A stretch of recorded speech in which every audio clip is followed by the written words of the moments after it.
Durante años me dediqué a imitar voces de famosos solo por diversión, sin pensar que esa habilidad terminaría salvándole la vida a mi hermana. Todos creían que estaba desperdiciando el tiempo con esas imitaciones, y la verdad, no los culpo. Al final, ¿qué clase de tipo de 28 años se la pasa 6 horas diarias practicando voces de celebridades mientras trabaja en un call center sin futuro? Me llamo Colin y, durante los últimos 7 años, me volví obsesivo con la imitación vocal, pero iba más allá de copiar por encimita. Investigaba a fondo cómo funciona el cuerpo para producir los sonidos, analizaba cada tono, la resonancia y los movimientos mínimos de los músculos que hacen que una voz sea única. Todo empezó como un truco para animar las fiestas en la universidad. Una vez mi roomie casi escupe la cerveza porque hice una imitación tan buena de Morgan Freeman que no lo podía creer. Y de alguna forma, ese talento se fue convirtiendo en un pasatiempo que me absorbía cada fin de semana. Veía entrevistas, películas, me clavaba en cada detalle y practicaba hasta acabar con la garganta destrozada. Hace 2 años mi novia me dejó precisamente por eso. Según ella, prefería imitar a otros que aprender a ser yo mismo. Mis papás siempre me insinuaban que mejor le echara ganas a la carrera y me dejara de obsesiones locas que nunca me iban a pagar la renta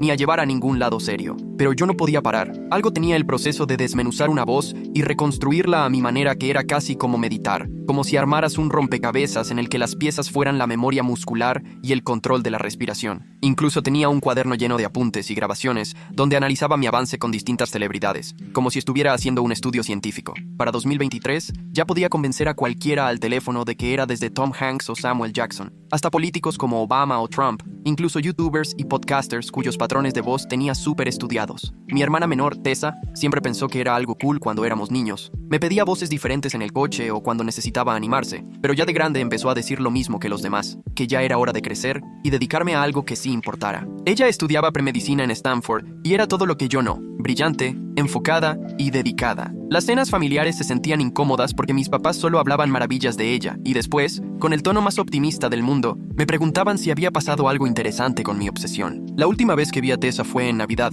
hace 6 meses, y acabamos peleando por mis decisiones de vida. Al final me dijo algo que me caló hondo, que me escondía detrás de las voces de otros porque me daba miedo averiguar quién era de verdad, que usar esas imitaciones era solo una manera más de evitar conectar con la gente y de no hacerme responsable de nada. Obviamente me puse a la defensiva, y después de eso casi no volvimos a hablar, solo uno que otro mensaje sin chiste y llamadas algo incómodas donde hacíamos como que no había pasado nada. Mi mamá intentó que volviéramos a llevarnos bien, pero yo me aferré, y Tessa tenía encima la montaña de tareas. Así que así se nos fueron 6 meses sin arreglar nada, hasta que un miércoles en junio, en la tarde, mi mamá me llamó, y desde que escuché su voz, supe que algo grave había pasado. Tenía ese tono de terror que solo sale cuando de verdad algo le pasa a alguien que quieres. Me dijo que Tessa había sido secuestrada en el campus de Stanford, que la levantaron del estacionamiento junto a su dormitorio como a las 8 de la noche, y que la policía encontró su coche con el celular y la bolsa adentro, pero sin señales de violencia, ni ninguna pista clara de a dónde se la llevaron. Lo que siguió fue una verdadera pesadilla. Entrevistas con la policía,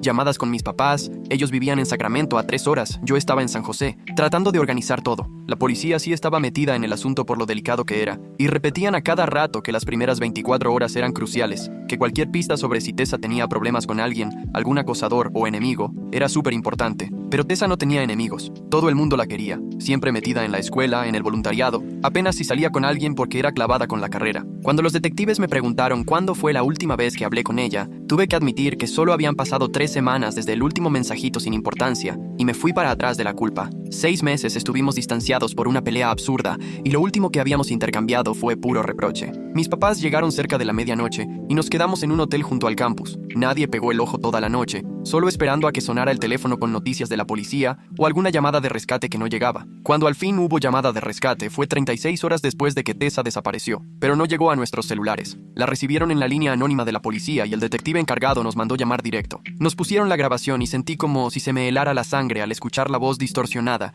exigiendo $200,000 en criptomonedas, con instrucciones exactas de cómo hacer la transferencia, y amenazando que si hablábamos con la ley o rastreábamos la llamada, matarían a Tessa. Según la policía, la voz estaba tan modificada que era imposible saber si era hombre o mujer, la edad o cualquier dato útil, y que ya estaban buscando ayuda del FBI porque todo parecía planeado para que no los pudieran rastrear. Lo que más se me quedó de ese audio era lo ensayada que se escuchaba la voz, como si quien hablaba lo hubiera practicado muchísimo, y algo en el ritmo y la manera de decir las cosas me resultaba increíblemente familiar. Los policías decían que preparáramos el dinero mientras armaban su operativo, esperando atrapar a los secuestradores en la entrega, pero, sin rodeos, nos advirtieron que los casos donde no hay contacto directo en tanto tiempo, pocas veces acaban bien. Mis papás estaban destrozados, desesperados, buscando cómo sacar hasta lo que no de sus ahorros y pidiendo préstamos aunque ni de broma llegaban a los $200,000. Yo, sentado en esa estación de policía, me sentía el ser más inútil del mundo. Mi afición ridícula para imitar voces parecía lo menos útil en el peor momento, justo cuando se necesitaban habilidades de verdad, como ser detective o al menos tener entrenamiento táctico. Por más que intentaba, no podía dejar de pensar en esa llamada de rescate que se me había quedado grabada. Algo me inquietaba tanto que le pedí al detective que me la pusiera otra vez. Dudó un poco, pero terminó cediendo y la reprodujo en su computadora,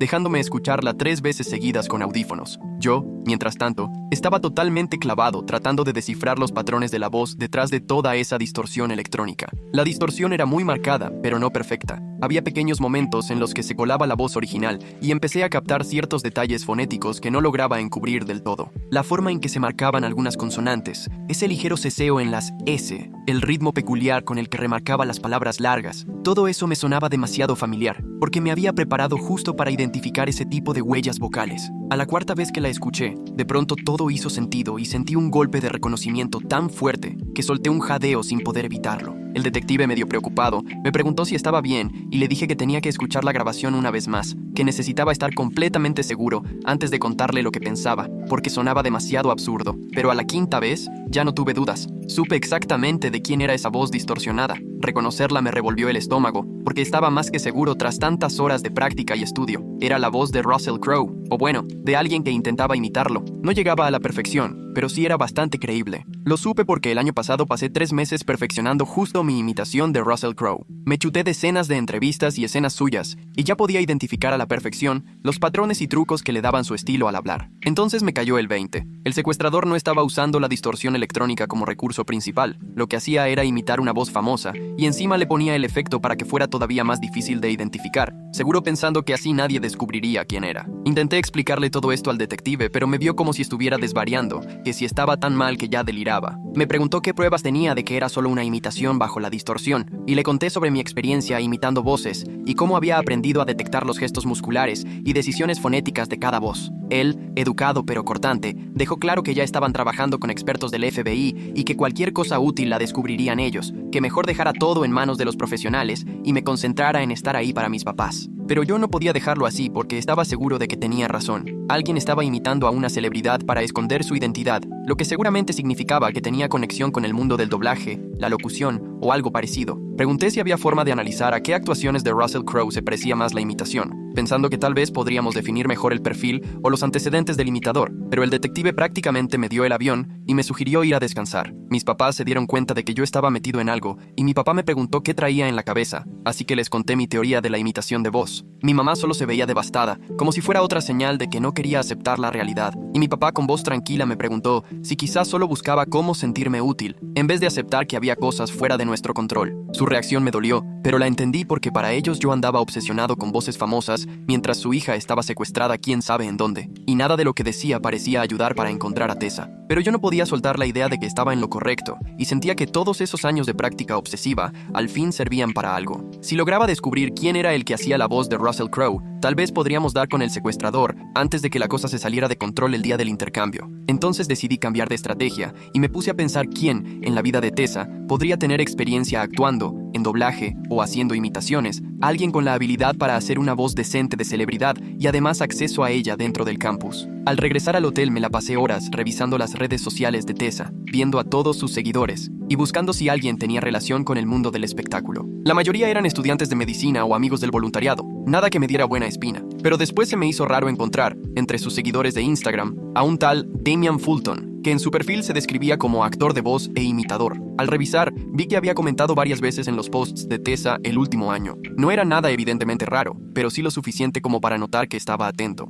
En su propio perfil había videos haciendo imitaciones de varios famosos, incluso de Russell Crowe, y aunque no eran nivel profesional, sí estaban decentes. Mi corazón empezó a latir más rápido cuando vi que publicaba sobre broncas de dinero y que recientemente lo habían desalojado. Se quejaba de que trabajar en doblaje no le daba para vivir en el área de la bahía, así que podía tener motivos suficientes para arriesgarse a algo así. De inmediato le marqué al detective que llevaba el caso de Tessa y le solté todo sobre Damian Fulton, su relación por redes sociales y lo del trabajo de voz que cuadraba con mi teoría sobre la llamada. El detective me contestó que le iban a echar un ojo, pero noté en su voz que lo decía nomás por compromiso, como para darme el avión y colgar. Le pregunté si por lo menos podían checar sus antecedentes o si tenía alguna relación con Stanford y me dijo que sí, que lo pondrían en la lista de personas a investigar, pero recalcó que había muchas líneas de investigación y que no me clavara solo con una. Cuando colgué, me sentí completamente frustrado e impotente, seguro de haber dado con el secuestrador, pero viendo cómo nadie me hacía caso y el tiempo se me venía encima porque la entrega del rescate era en la mañana. Mis papás andaban a las carreras tratando de terminar la transferencia, mientras yo me atormentaba con la idea de un actor de voz al que ni conocían, y esa desconexión solo me hacía sentir más solo y que no podía hacer nada para ayudar. En ese momento se me ocurrió una idea que, honestamente, sonaba bastante tonta y hasta arriesgada, pero no veía otra forma de comprobar mis sospechas ni de ayudar a encontrar a Tessa antes de que todo se viniera abajo con el rescate. Si Damian Fulton era el responsable y estaba usando una voz falsa de Russell Crowe para ocultarse, pensé que quizá podía usar mis propias imitaciones para hacer contacto con él y sacarle algo de información. Conseguí su número en una página donde tenía su portafolio de actor de doblaje y sin ningún plan en mente, le marqué desde el hotel porque sentía que tenía que hacer algo ya. Contestó después de 3 timbrados, bastante cauteloso. ¿Hola? Y de inmediato supe que era la misma voz de la llamada del rescate. Aunque ya no la distorsionara, reconocí esos matices. Me la jugué y contesté usando mi imitación de Morgan Freeman, la misma voz con la que empecé a obsesionarme con las imitaciones hace 7 años, esperando que si él también era imitador captara el guiño y quizás se pusiera nervioso y cometiera un error. Damian tardó en contestar. Cuando por fin lo hizo, se notaba que estaba confundido y desconfiado. Me preguntó quién era y qué quería.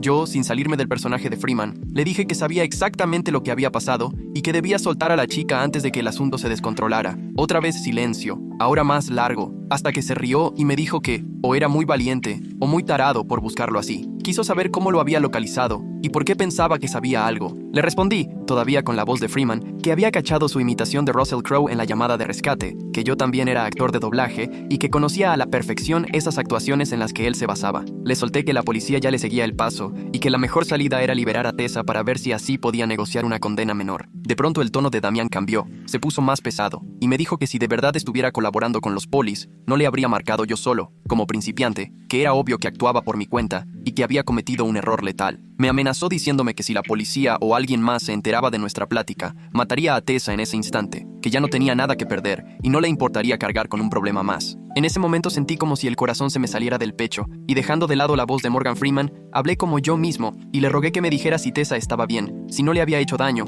o si había alguna forma de resolver esto sin que muriera nadie. Cuando ya hablé normal, Damian pareció relajarse un poco y me preguntó quién era y por qué me importaba tanto el caso. Le confesé que era el hermano de Tessa, que llevaba años metido en eso de las voces solo por afición, que reconocí la suya en la llamada y que lo único que quería era recuperar a mi hermana con vida. Hubo una pausa larguísima y lo siguiente que dijo me heló la sangre. Si de verdad era su hermano, tenía que saber que Tessa a veces hablaba de mí, que le daba coraje cómo había terminado mi vida y cómo desperdicié mi potencial haciendo shows en lugar de algo importante. Que supiera datos privados sobre mi familia me dejó claro que sí había estado rondando a Tessa desde tiempo atrás, estudiando sus relaciones y rutinas para preparar todo el secuestro. Quise mantenerlo en la línea, usando las técnicas que alguna vez vi en pelis sobre negociaciones de rehenes, no porque supiera qué hacía, sino porque no tenía nada mejor. Le pregunté si, además del dinero, quería otra cosa, que qué lo llevó a eso, intentando apelar un poco a su lado humano, a ver si lograba que entendiera que Tessa era una persona real. Damian terminó confesando que odiaba la idea de que la gente no tomara en serio a los actores de doblaje, que nos vieran como tipos que nada más hacían trucos de fiesta o perdían el tiempo con tonterías, y que, después de 10 años tratando de destacar en lo que amaba, solo tenía ruina y desesperación. Dijo que personas como Tessa podían perseguir grandes sueños gracias al apoyo de su familia y sin broncas de dinero, mientras que otros, como él y como yo, nos teníamos que conformar con mirar desde lejos, y que justo le parecía irónico que el hermano de la víctima le hablara usando esas habilidades que todos piensan que no sirven de nada. En lo que decía, noté una amargura y una frustración que, en el fondo, también eran mías, ese sentimiento de que la gente nunca entiende lo que nos apasiona ni le da el valor que merece. Me cayó el 20 de que, para Damian, yo era algo así como su alma gemela, otro artista menospreciado por un mundo que no nos comprende. Esa conexión me dio una idea, así que empecé a hablarle de colega a colega, aceptando que, sí, cuesta que nos valoren. que yo había perdido amistades y oportunidades por culpa de este vicio que la mayoría ve infantil. Le dije también que secuestrar a alguien no iba a demostrarle a nadie nuestro valor. Al contrario, solo iba a reforzar lo que ya pensaban de nosotros, que estamos locos y no sabemos vivir en la realidad. Damian me escuchó todo el tiempo y cuando terminé, me pidió que hiciera más imitaciones, que quería ver si era tan bueno como presumía. Así que me puse ahí, en el cuarto del hotel a las 2 de la mañana, cambiando de voz una y otra vez para el tipo que tenía secuestrada a mi hermana y podía matarla si decía algo mal. Hice a Tom Hanks, Christopher Walken, Michael Caine, mi Obama, luego Trump, y hasta algunos youtubers y conductores de podcast que la mayoría ni conocería, pero un imitador, sí. Después de cada imitación, Damián me criticaba, me decía en qué fallaba o en qué debería mejorar, y era raro, porque aunque conversábamos como amantes del mismo oficio, por debajo de todo seguía la terrorífica idea de que Tessa seguía en peligro, que cada minuto invirtiendo en esa charla era otro minuto de riesgo para ella, y yo necesitaba convertir ese vínculo en algo útil, en información real. Tomé un riesgo y le pedí a Damián que me dejara escuchar, aunque fuera un segundo, la voz de Tessa, solo para saber que seguía viva y bien, asegurándole que no iba a intentar rastrear la llamada ni avisar a nadie, solo quería la tranquilidad de escucharla. Se quedó callado un buen rato, y la verdad pensé que iba a decir que no, o de plano colgarme, quizá hasta algo peor, pero al final aceptó. Me advirtió que pondría el altavoz, y que solo podría hablar con ella 30 segundos, pero que si intentaba algo estúpido, nos iba a cargar la fregada a los dos. De repente escuché un ruido, y enseguida, la voz de Tessa, bajita y asustada, pero sin duda era ella. Dijo mi nombre en tono de pregunta, como si todavía no creyera que sí era yo en la llamada. Le prometí que estaba haciendo todo lo posible para sacarla, que aguantara solo un poquito más, y traté de sonarme firme aunque por dentro me sentía hecho trizas. Ella estaba por decirme algo más, pero Damián la interrumpió y volvió a la llamada diciendo que ya era suficiente, que ahí comprobaba que seguía viva, y ahora yo debía cumplir mi parte y quedarme callado hasta después del intercambio de la mañana. Pero ese mini ratito de llamada me sirvió porque escuché un ruido al fondo que podría darme una pista de dónde la tenían. Detrás de su voz se alcanzaba a oír un sonido mecánico muy particular, ese zumbido rítmico de un sistema HVAC industrial como el de mi edificio. Era un ruido agudo y peculiar que solo hacen los modelos viejos de cierto fabricante. Lo reconocí porque después de tantas horas practicando voces en mi depa, ya me sabía de memoria cada ruido ambiente, incluidos esos. El que escuché con Tessa era igualito, pero con un tono ligeramente distinto, lo que me hizo pensar que sería el mismo modelo, solo que instalado en otro lugar. Así que si averiguaba dónde más habían puesto esos sistemas por el área de la bahía, tal vez podía saber dónde estaba ella. Le dije a Damien que sí, que iba a hacerle caso y quedarme callado, pero que necesitaba un paro más. Me ayudara con una imitación de Russell Crowe porque yo no podía sacar chido el acento de Master and Commander. Era un volado pedirle su imitación más famosa así, directo, pero aposté a su ego de actor de voz, a sus ganas de presumir y demostrar que la neta, él era mejor que yo en esa chamba. Damien dudó tantito, pero luego me dijo, está bien, que sí me pasaba unos tips, aunque advirtiéndome que nada de grabar ni de andar con trucos. Y pues ahí va, se aventó su Russell Crowe, y yo puse toda la atención, no solo a cómo hablaba, sino a cómo sonaba el cuarto, si rebotaba la voz, si había ruidos de fondo que me dieran alguna pista del lugar. La acústica delataba que era un espacio chiquito de superficies duras, seguro de concreto o azulejo, y estaba ese ruido del HVAC de nuevo, junto con otro sonido rítmico más lejano, como máquina industrial trabajando. Cuando terminamos, colgamos y me clavé otras 3 horas buscando información sobre ese tipo de HVAC y mapeando lugares del área de la bahía en los que usaran esas unidades. Resultó que el fabricante, Thermatron, vendía sobre todo a instalaciones comerciales e industriales en los 80 y 90, y justamente sus sistemas famosos por ese zumbido agudo tan característico. Crucé datos con lugares cercanos a Stanford, pensando a dónde habría podido llevar Damien a Tessa, lugares industriales medio abandonados, pero que quizá aún usaban esos sistemas viejos. De entrada la búsqueda estaba imposible, pero luego me acordé del sonido lejano de maquinaria y empecé a buscar zonas con actividad industrial, fábricas o bodegas medio abandonadas, pero con algo de ruido en los alrededores. Localicé 3 lugares que cuadraban, una embotelladora vieja en Palo Alto que medio cerraron, un complejo de bodegas casi vacío en Menlo Park y una fábrica en Mountain View a punto de demoler, pero todavía entera. Llamé al detective encargado de lo de Tessa para contarle todo sobre la llamada con Damien y los posibles sitios. Pensé que me iba a batear como antes, pero ahora sí me puso atención. Me dijo que había sido súper arriesgado e irresponsable hablar directo con el secuestrador, pero ya que lo hice, lo del ruido del HVAC igual podía servir, y que de inmediato iban a enviar equipos a revisar los sitios. Le pedí ir con ellos y me contestó, por supuesto que no, que ya había causado suficiente bronca tal vez asustando al secuestrador, y que ni me acercara a la operación. Así que regresé al cuarto del hotel donde por fin mis papás estaban roncando del cansancio, y me la pasé esperando, checando el celular cada 2 minutos y repasando la plática con Damien, preguntándome si realmente ayudé o solo arruiné todo. A las 6 de la mañana sonó el teléfono. El detective me avisó que ya habían encontrado a Tessa en la fábrica de Mountain View. Estaba viva, la llevaban al hospital, y aunque sí venía golpeada y deshidratada, en general estaba bien. Damien trató de huir cuando entró el equipo táctico, pero lo detuvieron rápido sin necesidad de disparos, y quedó bajo custodia enfrentando varios cargos graves: secuestro, extorsión y privación ilegal de la libertad. El detective me dijo que lo del ruido del HVAC había sido clave para hallarla a tiempo, que si no hubiera hablado, quizá ni la encontraban antes del intercambio y quién sabe qué hubiera pasado. También me advirtió que fui muy imprudente y que tuve suerte, que jamás intentara algo así de nuevo, aunque en el fondo le noté algo de respeto a regañadientes, como sabiendo por qué lo hice. Cuando mis papás me oyeron hablar, mi mamá rompió a llorar de alivio en cuanto le dije que Tessa ya estaba a salvo, y nos fuimos corriendo al hospital donde la revisaron y atendieron por deshidratación y algunas lesiones menores. Tessa estaba mucho mejor de lo que pensábamos después de todo lo que le pasó. Damien la tuvo en ese lugar abandonado prácticamente sin comer ni tomar agua, pero fuera del susto y lo del secuestro inicial, físicamente no la maltrató más. Cuando al fin pude verla en el hospital, se veía chiquita y agotada, pero en cuanto entré y me vio, sus ojos brillaron y dijo mi nombre de una forma que me hizo llorar ahí mismo, sin poder aguantarme. Le pedí disculpas por la pelea de Navidad y le reconocí que tenía razón al decir que me refugiaba en las imitaciones en vez de enfrentar la vida real, pero me interrumpió y me dijo: en realidad, ahí estabas equivocado. Resulta que el detective ya le había explicado cómo logré identificar al secuestrador por su voz y que todos esos años de obsesionarme con las imitaciones me dieron justo el conocimiento que hacía falta para encontrarla. Me dijo que tal vez esa habilidad no era para nada inútil, que literalmente le había salvado la vida cuando nada más había funcionado. Los dos terminamos llorando y abrazándonos, y sentí cómo se me quitaba un peso enorme de encima, como si por fin pudiera dejar atrás la culpa de nuestra pelea y el miedo de haberla perdido. La historia se volvió noticia nacional la semana siguiente, sobre todo por lo extraño que resultó que alguien usara imitaciones de voces para identificar a un secuestrador y rescatar a su hermana, así que acabé dando varias entrevistas. Casi toda la cobertura fue sobre la onda de la redención, de cómo un pasatiempo que muchos ven inútil terminó siendo valioso, aunque yo siempre intenté ser honesto sobre toda la suerte que tuvimos y lo fácil que todo pudo salir mal. Damien se declaró culpable de todo,